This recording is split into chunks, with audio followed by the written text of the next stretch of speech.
If you go to the original text, actually, people reacted to the word deportation quickly. But if you read the original text itself, he started with the idea of help to these young people. But as a last resort, go to deportation. But I think deportation we know is not easy. You can't deport someone just like that. We know if you commit a serious offense, government can think, like terrorism, being involved in war overseas, government can do that. There is a law, the Citizenship Act. There is a section that can that give power to the immigration minister, government to expel a citizen from here. Marko, what inspired you to write this article?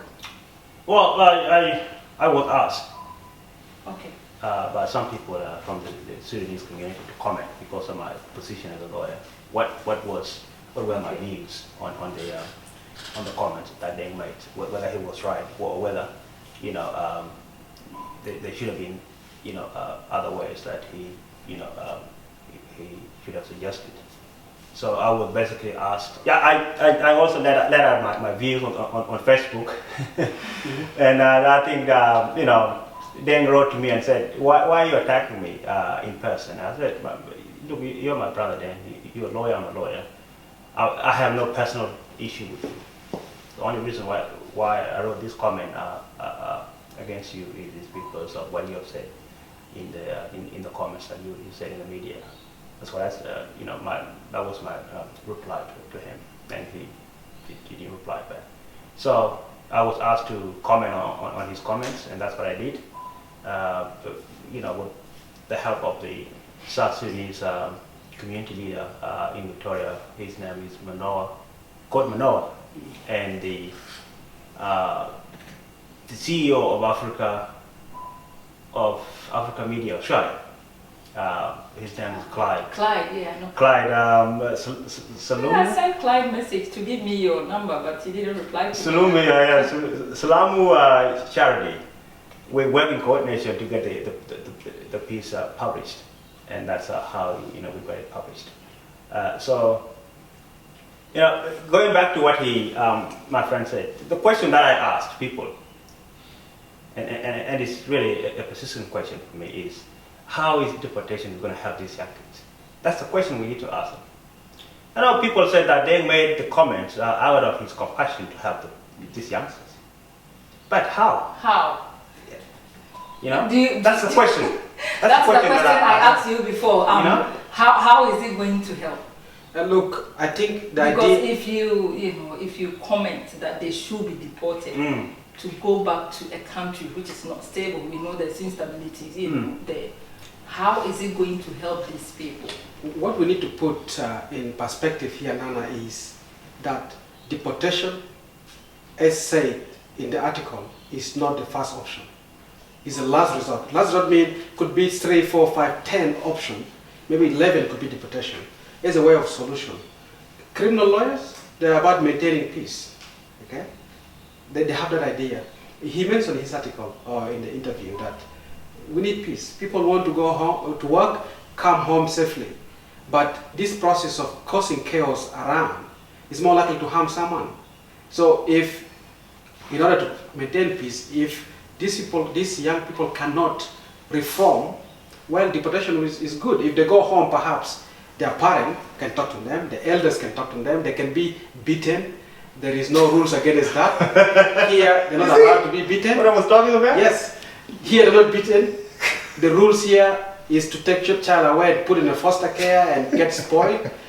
Over there, they may reform. And I know there are some family who have tried to take their family voluntarily back home so they can reform. Then a few years later, they bring them back. What about if something happened to them during the war? Good. The message here to them is now to choose. Will they want to behave from now onward so they can stay in the country, or they want to misbehave so people like Deng Adut can then advocate for deportation? Two things. So my recommendation is... What is happening in the community? How is the community members taking the whole comment from them? Well, the community is obviously not happy. Some, especially the elders, majority. Most of them. Some. Majority of the community elders are not happy about it. And I spoke to the South Sudanese community leader in Victoria, and he was also not very happy about the comments. And he promised that... If you read, I read it from Facebook, and then later I went to AMA website from Clyde, and I read your article. Actually didn't sit well with, a lot of people. Yeah, not only South Sudanese, even it didn't sit well with other communities as well. And so you are 1 in a million. Yes. The South Sudanese community leader in Victoria has promised that he would work with the government and the community leaders in Victoria to try to come up with some programs to help these kids. So that's what he told me. I don't know whether that's in progress or not. I'm not sure because I do not live in Victoria, but we do talk regularly. So I hope that they will come up with a way of dealing with this issue, because they also want to avoid being negatively projected in the media all the time.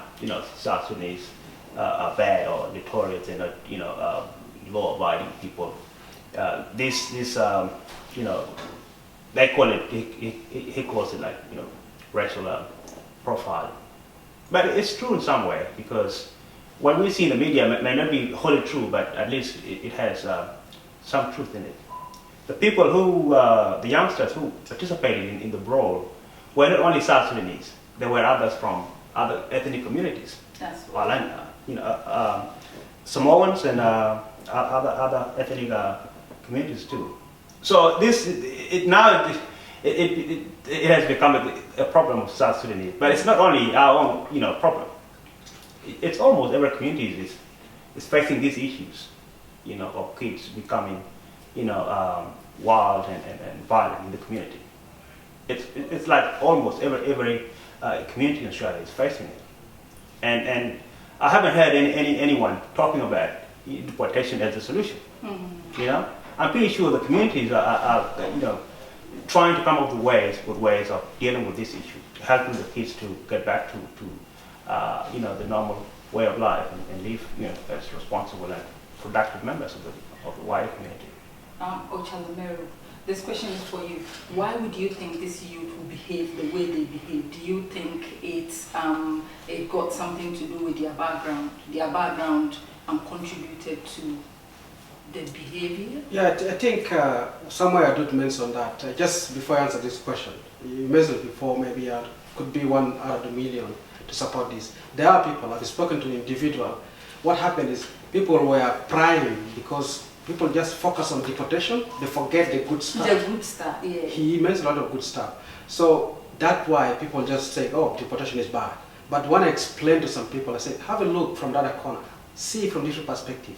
Don't you see a point this guy is making? Then they see that. Even it's true. On he media. Didn't say deportation straight away. No. Yeah, no, that's my point all along I was arguing with Mark and other people is, don't just run away with the word deportation alone. I know it's dangerous. Think of the other option, that the intention, the underlying reason. But what were the options anyway?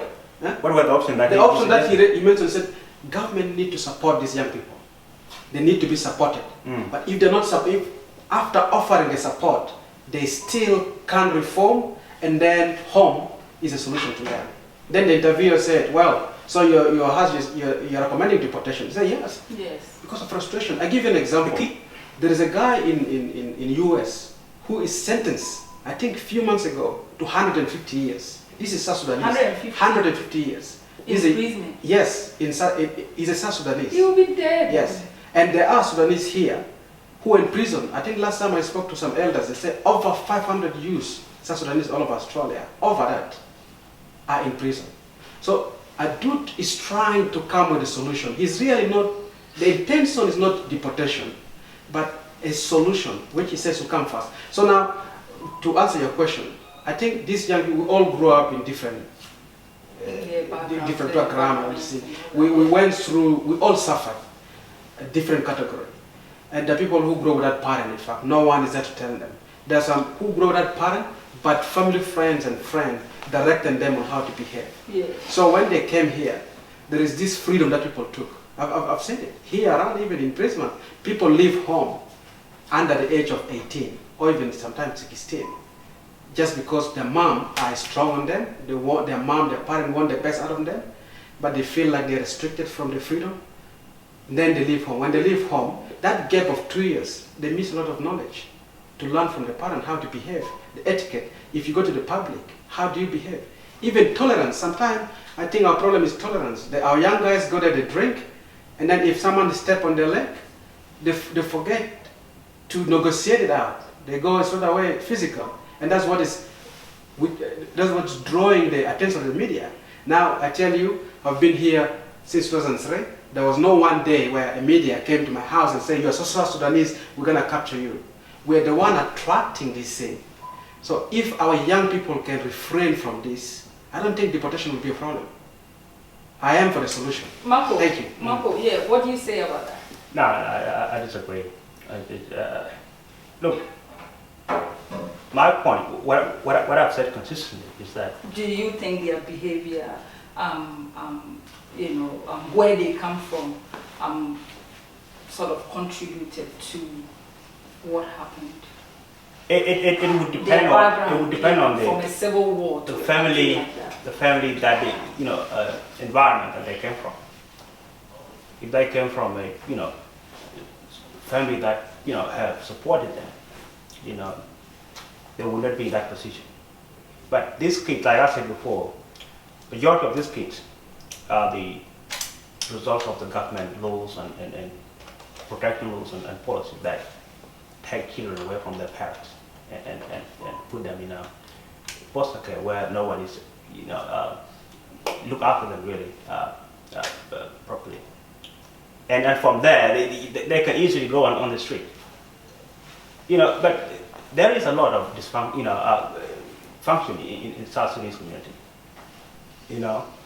And because children are not listening to the parents. And when the parents, try to discipline children, they say, "Oh, we are being abused." And when they said we are being abused, then they can call the police, and the police can come and take the children away. And so that's how they get to, become really disadvantaged, from their parents. And they can end up, being homeless or being on the street. Those factors are there. But it's the responsibility of the community and the government because they are Australian citizens. South Sudan should not be a dumping ground for bad Australians. These are Australian children, citizens. If they fail to integrate, if they fail to uphold the laws of Australia, it's a matter for the Australian government and the Sudanese community to deal with. It shouldn't be, a matter of, for the government of South Sudan. We are all Australian. When we came here, we want to live here in Australia. And when we get the citizenship, we pledge our allegiance to the Australian laws, to uphold the laws and Australian values. So we become Australians. And when we become Australian, we are the responsibility of the Australian government to look after us. Whatever we do, whether lawful and unlawful, the Australian government will deal with it. See, that's the point I make. And to suggest that the deportation is the solution is really irresponsible. Ocholamero, if deportation is not your first solution, what is your first solution? I agree with Mark. As the first solution is to get the community and the government together to look into this situation, find out what is causing this chaos. Because I assume, that's why I gave you the answer, could be their background, their upbringing. Yes. But we need to find out exactly if we can carry research into this with some help from the government and the community. Yeah. We'll be able to figure out ways of helping them. This is the first thing. I don't think deportation is recommended as a solution. That's why what I would like Mark to shift his position is, he disagrees with me, that's right. I disagree with some of his points, not all. I agree with a lot of his points, 80%, 90% perhaps. But I want him to see the good in it. There is good in this. Maybe the other good part is even bringing us here today to talk about it. To send the message out there to the young people that it's not about thinking of their deportation, thinking about the solution for themselves. Maybe they should also seek help. So I agree with him in terms of looking for solution through the government and community. Yeah. But we should not blame the government and do nothing. As he said, as Mark said, the government policy itself to be blamed. Well, we have come here, we're given the chance to come from overseas to live in Australia. We're living in a system. So this system needs to be understood and appreciated by the young people. There is this, as a citizen, you have to appreciate and have loyalty to the system that we live in. What my recommendation is, the young people themselves, they should learn. We will come to that. I'll give you a chance for you to advise them. Thanks. What were you going to say, Marko? It's the whole thing. It's the whole story. Nana, it really doesn't stack up for me. My friend says that there are good things that we can learn from Deng's comment. I don't see that. I don't see any practical benefit from that comment at all. Deng is a lawyer. So you don't believe the last solution should There's no to come up with deportation is really for me unthinkable in this situation. I can offer myself to work with the community to help address these issues in any way, right? But I don't think I could ever ever go that far if I'm frustrated dealing with these difficult case to suggest something like that. What we all need to recognize is that they are Australian citizens. No one has a right to determine their fate or future in this country except the law. And this matter is under police investigation. They are being investigated for their acts. If found unlawful, they would be indicted and prosecuted by the law. That's what we should all remember. And that's what applies to every citizen in Australia, regardless of where you came from. If you are an Australian citizen or a resident, and you do not comply with the law, you misbehave in a way that offends the society, your action would be deemed unlawful and you would be judged. Deng responded to people. I guess he was trying to defend his comment, and I saved some of them here. I will just read it out and then we will discuss. I read one too. Go for it. Yeah, he said jail is not a humane thing to do, and I think deporting those youth who have disenfranchised, criminalized, and will never get a job, vote, or serve in a jury, but only to serve jail terms in this country is a humane thing to do. Media didn't report everything that I said, so keep your thought open. That's what I'm saying. It's good to approach Deng with open mind. Now, what I'm saying from my colleague Mark is, he's standing from one angle, and he doesn't want to move from the angle. I'm requesting him to move to the other angle. Requesting me? Yeah, because I'm sure with his wisdom, if you move to the other angle, you'll be able to see that there is good intention of Deng Adut. Yes, deportation is bad, I agree. But the intention, the pragmatic approach here is a practical solution. Jail is not a solution, of course. Maybe he doesn't even mean it. He just said it out of anger. And then sometime, you know what I mean? Because he's been, this thing keep on repeating itself over and over again. So he's very frustrated. Correct. And remember, it didn't take long. I think there was an interval of 2-3 weeks between one case and the other. So the one he commented in was more or less the second one after when another one happened before that. I know in media, something also happened where some young guys from different ethnic background did something which Four Corner pick up. They broadcasted as Sudanese, but it was found not as Sudanese. You see, that was a deception from the media. It was error, which Four Corner pick up. Even here in Queensland, there was a time when a different ethnic background, a different person from different ethnic background did something, killed someone, media came there and broadcast it as South Sudanese. I know that is painful too, but in that case, I will feel obligated to support, defend South Sudanese. But if South Sudanese young people are doing bad, and we are supporting it in a way of saying, well, no, deportation is not possible, we don't want it, it will give them that loggerhead and think they can continue with the bad behavior. What Adut is saying, according to me, with open mind, approaching with open mind, or focus on open mind, is that stop, please, the message is stop causing all this chaos. If not, perhaps you're better off back home. Deportation is a question of government, of law. Let's go to the second comment and you will come in. I would rather be in a cage for the next 100 years than seeing Sudanese boys failing in various jails in Australia. So do you guys think he said that just to defend what he said, or he mean it?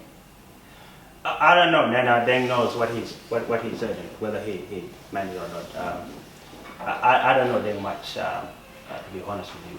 I only learned about him like as recently as last year, I think. So I do not know much about him. I do not know him, his intentions. But I know him. He's a lawyer. He's a criminal lawyer.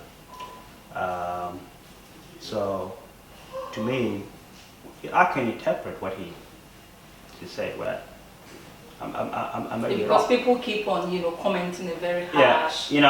Sort of comments. That's the reason why I said I sent you an email that it would be good if Dan could come to the program too, so that he can. Yeah, I invited him. It was Just, going quite okay, and then he just later came to. Decline. Yeah. Decline, Yeah. because I think his schedule changed. Yeah. So it would have been great for him to come on to the interview with us, so that he can justify what he said, explain what he meant, so that we are convinced that he isn't that harsh or heartless. Let me the last one, and then the last comment was we are all internet warriors, but my advocacy is not my personal choice. I am compelled to advocate for others.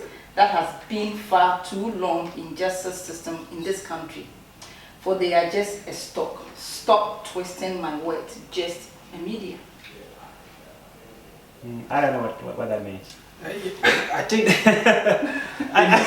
I don't know what he means. Yeah. Maybe you know what it means, I think, because you share his views. Yeah, exactly. In his defense, I think it's twisting. The word twisting is what I've seen. People have twisted. A lot of people out there have twisted his word, and out of a long article of nearly A4, only the word deportation is taken out, and people focus on deportation. It sounds bad. There were other words. He said they were not making contribution to the Australian development. Making no contribution to the Australian society. Yeah. Then so there were also other key words. Negative words. I think that is in a sense that, and there are people who are making contribution to Australian society, South Sudanese. There are some who are not making contribution.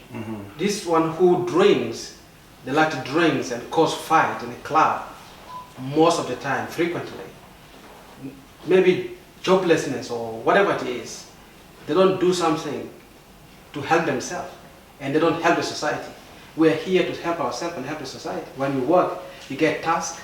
And the taxation also help like another citizen. I understand. We can work something out to help them. But the message from him is we should not twist it to say he is only talking of deportation. He is talking of the underlying reason is the solution to the problem itself. He's a problem solver, that's what I'm saying. Problem solver. Your role is to help the community. You are an active voice, powerful voice on issues like this for the community. How do you help the community addressing these issues? Is it through suggesting something terrible like this, something that has offended the majority of the people in the community? Or is it through coming up with other ways that people would deem appropriate and reasonable and acceptable? Last but not the least, can you use this platform and advise our youth, the youth in our community? Just use this platform and advise them, because all these bros And all this fighting and misunderstanding is not necessary to me. So if you can use this platform and advise them. Let me start from. Okay. Yeah. There's advice. Yes. Okay. Look, I really appreciate what I see as a leader. Adut is trying to look for solution. Okay. He's not really saying. He did not say deportation is a solution. He said deportation could be the option after trying all this help. So there are help out there. Actually, even now, there are so many youth organizations out there that help people. The young people, South Sudanese young people, should use this, whether you live in Melbourne, in Adelaide, in Queensland, in Tasmania, in Northern Territory, Canberra, wherever you are. There are some ways. The police, the PCYC, is a very good center. They employ the concept of preventive law, where you learn ways of dealing with your situation, and then they give you some knowledge that will prevent doing bad things. So they should make use of this kind of organization. There are the migrant resource centers around. In Queensland, they run Keepers, MDA, and other places like Access, Migrant Access. They run programs for youth to keep them busy. It is a common saying that idle mind is a devil workshop. That is a problem. The young people should preoccupy themselves. And even their parents will try and help them. Their friends should try and help them with ideas so that they can make use of these services already. Because government cannot just come straight away or react quickly and pour some money for these specific issues. Before the government step in, we should try to help ourselves. That is my message to them. They should not just hate Adut for that word that came out as deportation. Adut is a problem solver. Adut wants the best for South Sudanese. Adut is a proud South Sudanese. And I would like South Sudanese to be proud of themselves. This is what I'm trying to say. That's too much. Thank you very much. Thank you very much. That's too Marko. much. That's too much. Yeah, I think he mentioned before that Adut should apologize, and I said no to him. It's too much to ask Adut to apologize because a lot of what he said are good. Thank you. Thank you very much. I think that's too much. Marko. I think that's. I like your enthusiasm to put words into Adut's mouth. I like that. All right. Oh, Marko, just advise our youth. No, I have nothing much to say. What I would say to the youth that are struggling out there is that Australia is a good country. Australia is a good society. We have every support that we need in this country to change our lives, right? There is every support that the government provides. And if you want to change your life, please grab those opportunities. Go back to the normal way of life. Go back to education. Go and study.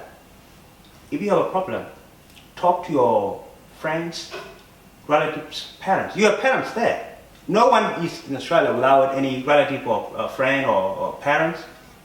There are people there that you can talk to about your problem. Talk to them. Let's make Australia. Let's contribute to the development and social progress of Australia. We came here as refugees. We know what we have been through in our lives back home, and we do not want to continue that in Australia. We want to come here and make a difference, contribute, go to school, be educated, get a job, and change your life, live a good life, and contribute to the Australian society. We need to uphold the Australian laws. We have pledged our allegiance to the Australian laws and values that we are Australians, that we will uphold the laws. We always need to remember that in whatever we do. And if you do not want to comply with the law or the laws, you know what you will end up in. You will end up in jail. And that's what we hate to happen to us. Yeah. So please be responsible. Take any step to talk to the people that you can come across and grab every opportunity that you can get. That's my message to the young people of Australia. Thank you very much for coming, for even honoring my invitation. I'm so grateful. So thank you very much. Oh, pleasure, Nana. Thank you so for much, this opportunity. This brings us to the end of the show. Viewers, you can comment and share your ideas on this issue. We are all Africans in the diaspora, and I guess we should learn how to support each other in a way we can. But before I go, if you want to watch more shows, you have to subscribe to our YouTube channel, like us on our Facebook page, just follow us on Instagram and Twitter, and we will see you again next time. My name is Nanekia.